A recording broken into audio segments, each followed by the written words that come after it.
एक बहुत अच्छा सवाल पंकज का है कि आपको 5वें अटेम्प्ट में जाके सफलता मिली। तो ऐसे में ज़ाहिर-सी बात है कि काफ़ी समय लग गया। तो इस समय में, इस ड्यूरेशन में जब आप एस्पिरेंट हैं, एस्पिरेंट टू ऑफिसर की जर्नी में, how to overcome the self doubt and be consistent?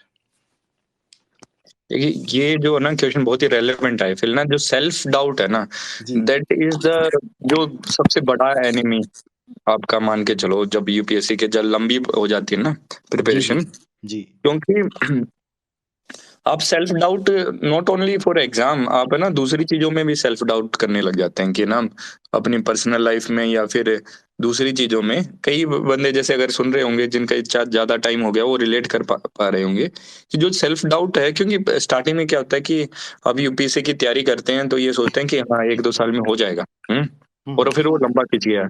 तो उसके अंदर है ना आप ये सोचने लग जाते हो कि पहला तो ये डाउट करने लग जाते हो कि हाँ, मैं कर सकता हूँ कि नहीं, कहीं वैसे ही चला गया इस प्रिपरेशन में। हुँ, और ये वाला जो सेल्फ डाउट है वो रीइंफोर्स है ना हमारे पीयर ग्रुप भी रीइंफोर्स कर देते हैं कई बार ना, हुँ, कि आपसे हो नहीं रहा या इनडायरेक्टली ऐसा कमेंट पास कर देंगे कि ये वाला हो नहीं रहा, कि छोटी सी अनरिलेटेड बात होगी तो कई बार कह देते हैं कैसे, अगर कोई नॉर्मल सी बात हो रही होगी इवन सोशल सर्कल में, कैसे आईएएस बन पाए होगे तुम, यही नहीं सोच सकते। तो उसका रीइंफोर्समेंट मैकेनिज्म होने के कारण क्या होता है कि आप सेल्फ डाउट करने लग जाते हो, not only for UPSC exam but आप अपने पर्सनल ग्रोथ के लिए, अपने पर्सनैलिटी के ऊपर सेल्फ डाउट करने लग जाते हो। तो ये बहुत चैलेंजिंग एस्पेक्ट है जो कि यूपीएससी की प्रिपरेशन में होता है, और इसको से आपको बचना पड़ेगा, क्योंकि आपको एक बात याद रखिए, जो है ना लाइफ है ना वो it is bigger than this examination. जो हुँ, यूपीएससी का एग्जाम है, it's a part of life and it is a part of life, जिसमें आप कोशिश कर रहे हैं जो आप सोसाइटी के लिए जो काम कर पा रहे हैं वो ज्यादा स्केल पे कर पाए। हुँ, दूसरी भी कई सारी नौकरियां हैं जिसमें आप अपने सोसाइटी को दे सकते हैं, अपने अच्छे से काम कर सकते हैं, कंफर्टेबली रह सकते हैं, अपने फैमिली को सपोर्ट कर सकते हैं। तो उस ऑप्शन को कभी नकारा ये ना समझे कि मैं वो चीज़ें भी नहीं कर पाऊँगा। इनफैक्ट मैंने कई एग्ज़ाम्पल देखे हैं जो यूपीएससी की तैयारी करते हैं तो उनका जो होराइज़न है ना थोड़ा वाइड हो जाता है। हुँ, बेसिकली, राइट। और उसके कारण है ना वो दूसरी जॉब्स में अगर क्या क्या सक्सेसफुल हों यूपीएससी में, दूसरी जॉब्स में बहुत ज़्यादा करते हैं। तो ये सेल्फ डाउट को तो आप निकाल दीजिए अपने ज़हन से, जितना ज़्यादा जल्दी निकालोगे कि चलो देखो, एक तरीका है कि सेल्फ डाउट का एक एनवायरनमेंट तो है। अब देखा जाए कि पीयर ग्रुप के कारण या फिर आपके रिजल्ट के कारण ये एनवायरनमेंट है। तो ये आपका जो इनसाइडर है ना, हुँ, इनसाइड जो कंट्रोल है वही इसको रिज़ॉल्व कर सकता है। ये आउटसाइड से तो ज़्यादा आप ना तो आप ऐसे कोई जनरली मिलता है जो आपकी फैमिली के सिवा जो आपकी सेल्फ डाउट को मतलब ओवरकम करने में हेल्प करेगा राइट, आपको। राइट। और ना ही आपको ज़्यादा सीख करना चाहिए कि हाँ यार ये दोस्त से, क्योंकि अपने जो सोसाइटी है मतलब वो कई बार उसको नेगेटिव भी ले लेती है ना। तो हुँ, आपको मतलब मेजर सॉल्यूशन उसका लाई करेगा, आपके अंदर ही लाई करेगा सेल्फ डाउट को रिज़ॉल्व करने का। जो हुँ, बाहर के जो सॉल्यूशंस हैं कि हाँ, चलो फैमिली हेल्प करेगी, लेकिन कई बार है ना फैमिली हेल्प करती है, लेकिन कई बार हम सोचने लग जाते हैं यार हम खुद ही बर्डन है, ये समझ रहे राइट, हैं? तो वो और उनके एग्ज़ैक्टली। अंदर जो वो ऊपर-ऊपर से तो फैमिली बोल देती है कि हाँ, चलो तुम्हें सपोर्ट कर रहे हैं, लेकिन अंदर से कुछ और चल रहा होता है। फिर हुँ, फ्रेंड्स का भी यही है कि उनकी अपनी लाइफ में बिज़ी हो जाते हैं, वो आपके लिए टाइम नहीं निकाल पाते, कि उनकी प्रेसिंग कंडीशंस है, हर एक आदमी ट्रू, का ट्रू। अलग लाइफ है। तो हुँ, फिर आपको अपने अंदर ही झाँक के इसका सॉल्यूशन निकालना पड़ेगा। तो आप हुँ, अपने अंदर से झाँक के कैसे करें कि पहले तो वो सेल्फ कॉन्फिडेंस रखिए, सेल्फ डाउट को हटाइए और सेल्फ कॉन्फिडेंस रखिए। कोई भी छोटी से छोटी चीज़ हो, कई बार क्या होता है कि पेपर बढ़िया हो गया, तो अपने आप को कांग्रेचुलेट कीजिए कि हाँ भाई बहुत ही बढ़िया पेपर किया तुमने। या फिर जैसे मॉक टेस्ट वगैरह देते हैं उसमें अच्छे नंबर आ जाते हैं 1-2 पेपर में, तो हुँ, उसमें है ना अपने आप को ये कीजिए, सेल्फ कांग्रेचुलेट कीजिए कि भाई बहुत ही मतलब अच्छे से पढ़ाई कर रहा है तू।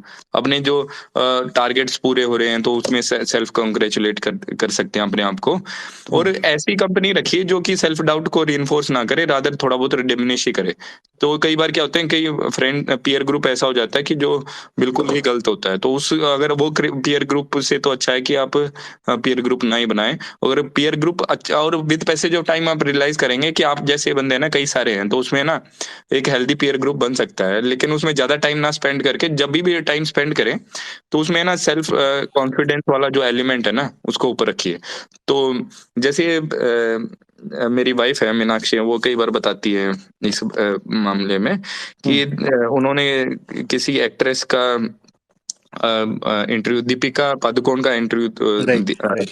देखा था। तो उसमें जो जो एक्ट्रेस हैं ये दीपिका पादुकोण जी है ना, वो एक बात बोलती हैं कि किसी इंटरव्यू में कि देखिए जो मेरे को और दूसरे फीमेल्स को जो डिफरेंशिएट करता है, जो स्ट्रगल कर रहे हैं इस इंडस्ट्री के अंदर, वो एक ही चीज़ है कि मेरे अंदर सेल्फ कॉन्फिडेंस है और मेरे कई ऐसे नोन थे जो कि मेबी मेरे से थोड़े ज़्यादा टैलेंटेड थे, लेकिन उनके अंदर सेल्फ कॉन्फिडेंस की कमी थी तो इसलिए वो नहीं कर पाए। हुँ, तो ये आप देखिए कि सेल्फ कॉन्फिडेंस ही आपको मेक करेगा, तो कॉन्फिडेंस रखना ज़रूरी है, डाउट को हटाना पड़ेगा, कॉन्फिडेंस रखना पड़ेगा। ये वाला सिचुएशन मेरे साथ है ना 4th अटेम्प्ट के बाद हो गई थी कि ना मेरा ना 4th अटेम्प्ट में जो इंटरव्यू है ना पर्सनैलिटी टेस्ट जिसको बोलते हैं, हुँ, उसमें बहुत कम मार्क्स आए थे क्योंकि मेरे से छोटे-मोटे ब्लंडर हो गए थे, 129 मार्क्स आए थे। हुँ। ओके। तो फिर उसमें मेरे को उस टाइम पे सेल्फ डाउट ऐसे होने लग गया कहीं मतलब फिर से इंटरव्यू कॉल आ गई और फिर से कम नंबर ना आए। हुँ।